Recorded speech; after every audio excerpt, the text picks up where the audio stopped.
দলবল নিয়ে ইডির ওপর হামলার পর থেকে বেপাত্তা শেখ শাহজাহান। 24 ঘন্টা হতে চললো, 24 ঘন্টা হতে চললো। কোথায় সন্দেশখালী দাপুরের তৃণমূল কংগ্রেস নেতা? শাহজাহানের সাম্রাজ্যে পৌঁছে গেছি আমরা, টিভি 9 বাংলা। সৌরভ দত্ত আমাদের সঙ্গে রয়েছেন, আমাদের সহকর্মী। সৌরভ, সেই ছবি তুমি দেখিয়েছো, মানে মোগল সাম্রাজ্য না হলেও বেশ অনেকটা বড়ই সাম্রাজ্য তৈরি করেছিলেন এই শাহজাহান। সেই হদিস তো আমরা পেয়েছি, কিন্তু শাহজাহানের হদিস কোথায়?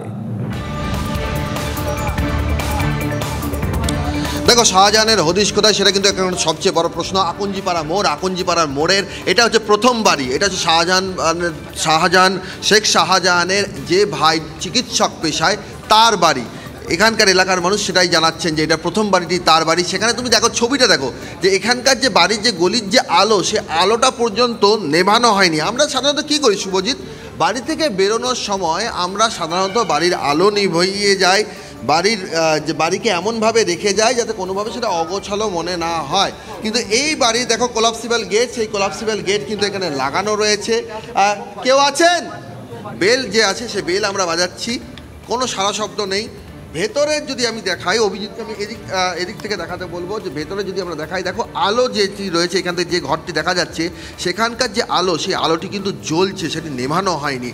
এইটা বাড়ির একটা গেট। এই গেটের আরেকটা গেট রয়েছে, অভিজিৎকে একটু দ্রুততার সঙ্গে আসতে বলবো। আরও একটা গেট রয়েছে, সেই গেটের দ্বিতীয় বাড়ি, সেখানেও কিন্তু এখানে তালা ঝোলানো রয়েছে। শুধু তালা ঝোলানো রয়েছে তাই নয়, আর এই যে পর্দা যদি আমরা সরাই, তাহলে এই যে এখানে যে বিছানাটি রয়েছে, বিছানার ওপরে দেখো যে এখানকার বাড়ির যে শিশুরা রয়েছে তারা হয়তো পড়াশোনা করছিলেন বা আঁকছিল হয়তো কোনো শিশু। পেন্সিল, খাতা, বই যে অবস্থায় রয়েছে বিছানার উপরে, সেই অবস্থায় রেখে দিয়েই তারা কিন্তু চলে গিয়েছে। আর নেই, তারা কেউ বাড়িতে কেউ নেই, মানে এখানেও কিন্তু বাড়ির আলো জ্বলছে। দ্বিতীয় বাড়িটি, এটা কিন্তু প্রথম বাড়িটি যদি তুমি পুরোটা দেখো আর কি, তাহলে কিন্তু প্রাসাদপ্রম বাড়ি এই বাড়িটি কিন্তু। তারপরে দ্বিতীয় বাড়িটি, এটিও কিন্তু শেখ শাহজাহানের আরেক ভাইয়ের বাড়ি, তার বাড়ি। এবং সেই বাড়িতে কারুকার্য যেটা রয়েছে, টাইলসের ওপরে কারুকার্য নকশা করা একদম বাড়ি, প্রাসাদপ্রম বাড়ি, অট্টালিকার মতো বাড়ি। আর সেখানে গ্লাস ডোর রয়েছে ব্যালকনিতে। সাধারণত প্রভাবশালী বাড়ি বা বিত্তশালীদের বাড়িতে যে ধরনের দেখা যায়, সেরকম গ্লাস ডোর উইন্ডো, এখানে যে ব্যালকনি সেখানে গ্লাস ডোর করা রয়েছে। আর এখানেও কিন্তু তালা কিন্তু ঝোলানো রয়েছে। এই তালা ঝোলানো রয়েছে। এই দরজাটা কিছুক্ষণ আগেও কিন্তু এই দরজা বন্ধ ছিল, এবং এটা কিন্তু কেবলের একটা তার দিয়ে জড়ানো ছিল। এই দরজা কিন্তু এখন খোলা। কেউ আছেন? কেউ আছেন বাড়ির মধ্যে? কি কেউ আছেন বাড়ির মধ্যে? কেউ আছেন? দেখো, এই দরজা কিছুক্ষণ আগে, সৌরভ, এর আগেও আমরা দেখেছিলাম কেউ কোনো সারা শব্দ দিচ্ছেন না।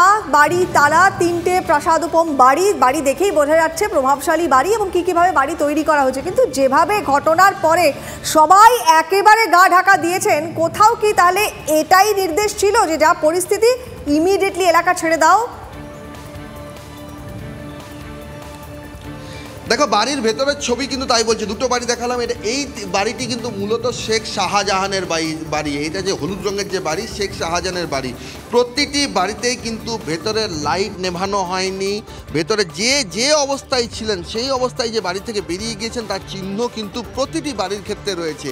এই বাড়িটির ক্ষেত্রেও কিন্তু দেখো, ভেতরে কিন্তু কেউ নেই, কিন্তু ভেতরে কিন্তু লাইট কিন্তু জ্বলছে। এটি শেখ শাহজাহানের বাড়ি। এলাকার মানুষ তাই জানাচ্ছেন, এটাই হলুদ বাড়ি, এটাই কিন্তু শেখ শাহজাহানের বাড়ি।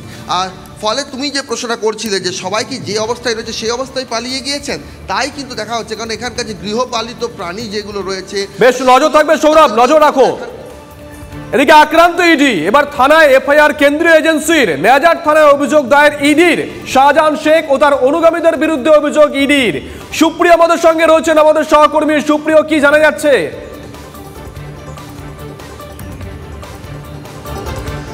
দেখো, গতকাল শেখ শাহজাহানের বাড়িতে তল্লাশি অভিযান, রেশন বন্টন দুর্নীতি মামলাতে সেই তল্লাশি অভিযান করতে গিয়ে যে নজিরবিহীন পরিস্থিতির মুখোমুখি তদন্তকারীদের হতে হয়েছিল, মারধর করা, তাদের কাছ থেকে ল্যাপটপ, গুরুত্বপূর্ণ নথিপত্র ছিনিয়ে নেওয়া, গাড়িতে ভাঙচুর চালানো, সেই সমস্ত কিছুর পর বেশ কয়েক ঘন্টা পরে ইডির মূল তদন্তকারী অফিসার সহ আরও যারা অফিসাররা তারা এই সিজিও কমপ্লেক্সের ইডির দপ্তরে ফিরে আসেন। 3 জন ইডির অফিসার তারা আক্রান্ত হয়েছিলেন, এবং গতকালই ইডির তরফ থেকে যেটা জানানো হয়েছিল যে তারা অভিযোগ জানাবেন। এবং যেটা আমরা ইডি সূত্রে জানতে পারছি, গতকাল রাতেই ইমেল মারফত ইডির তরফ থেকে অভিযোগ জানানো হয়েছে একদিকে রাজ্য পুলিশের ডিজির কাছে এবং অন্যদিকে জেলা পুলিশ সুপারের কাছে।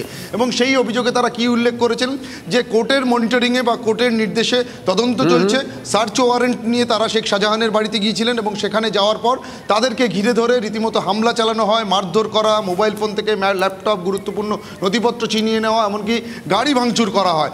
আর এই পরিস্থিতিতে তারা যেন ব্যবস্থা গ্রহণ করেন এবং যেটা জানা যাচ্ছে যে সেই অভিযোগের ভিত্তিতেই স্থানীয় থানাতে অর্থাৎ নেজার থানাতে অভিযোগ দায়ের হয়েছে বা এফআইআর রুজু করে পুলিশ তদন্ত শুরু করেছে। একদমই সুপ্রিয়, এখন নজর থাকবে আজকে তো নিজেদের হেফাজতে শঙ্কর আঢ্যকে নিতে চাইবে তদন্তকারী অফিসারেরা, তারপরে ঠিক কি হয় তুমিও নজর রাখো, আমরা আবারও যোগাযোগ করছি তোমার সঙ্গে। আর কোয়েল, এই মুহূর্তে সব থেকে বড় খবরের দিকে নজর রাখতেই হচ্ছে। আমরা সকাল থেকে দেখাচ্ছিলাম শঙ্কর আঢ্য স্ত্রী দাবি করেছেন যে ইডি একজন আধিকারিক তাকে বিকেলের পরে সন্ধ্যে নাগাদ একটা কাগজ দেখিয়েছিল যেখানে জ্যোতিপ্রিয় মল্লিকের নাম ছিল। সেটা কি কোনো নথি নাকি সেটা কোনো চিঠি? কি আছে ওই চিঠিতে, কি আছে ওই চিঠিতে? ইতিমধ্যেই প্রশ্ন উঠতে শুরু করে দিয়েছে। ওই নথি গোপন করতেই কি ইডি আধিকারিকদের উপর এইরকম হামলা করলেন শঙ্কর আঢ্যের অনুগামীরা, শেখ শাহজাহানের অনুগামীরা? এই মুহূর্তে আরো একটা বড় খবর, ঠিক কি গুরুত্বপূর্ণ অভিযোগ, গুরুতর অভিযোগ করেছেন, বিস্ফোরক অভিযোগ করেছেন শঙ্কর আঢ্যের স্ত্রী জ্যোৎস্না আঢ্য। শোনাই একবার। ফাঁসানো হলো কেননা আমি সারাদিন ধরে ওরা ব্যবসার সম্বন্ধে কথা বললো। 12টা 15-র সময় এক অফিসার একটা ব্যাগের থেকে কাগজ বের করে দেখালো জ্যোতিপ্রিয় মল্লিক রেশন বন্টনের সঙ্গে আপনাকে অ্যাটাচড করা হচ্ছে। তখন তো আমরা অবাক, তদন্ত সঠিক এগোক, এ তো মিথ্যা। জেলার সবারই যোগাযোগ ছিল, উনি জেলার সভাপতি, আমরা কাউন্সিলররা, চেয়ারম্যান আমরা সবাই মিলেই ওনার সঙ্গে গিয়ে কথা বলতাম জেলার উন্নয়নের জন্যে। সেই জায়গায় দাঁড়িয়ে সমস্ত জায়গার চেয়ারম্যান এমএলএরাও যেত, আমরাও সেরকম যেতাম। বিস্ফোরক অভিযোগ করলেন শঙ্কর আঢ্য স্ত্রী কোয়েল, বিস্ফোরক অভিযোগ করলেন। তিনি বলছেন সকাল থেকে সবকিছু ঠিকঠাক চলছিল, বিকেলের পরেই একজন ইডি আধিকারিক তাকে একটা কাগজ দেখান। সেটা কি কোনো নথি নাকি কোনো চিঠি? সেখানে জ্যোতিপ্রিয় মল্লিকের নাম উল্লেখ ছিল। সেই কাগজে কি এমন লেখা ছিল, কি এমন তথ্য ছিল যাকে গোপন করতেই কি এই ধরনের হামলা করা হয়েছে বারংবার ইডির ওপরে? বিস্ফোরক অভিযোগ করেছেন একমাত্র TV9 বাংলার ক্যামেরার সামনে জ্যোৎস্না আঢ্য, শঙ্কর আঢ্য স্ত্রী। আরেকবার শোনাবো। 12টা 15-র সময় এক অফিসার একটা ব্যাগের থেকে কাগজ বের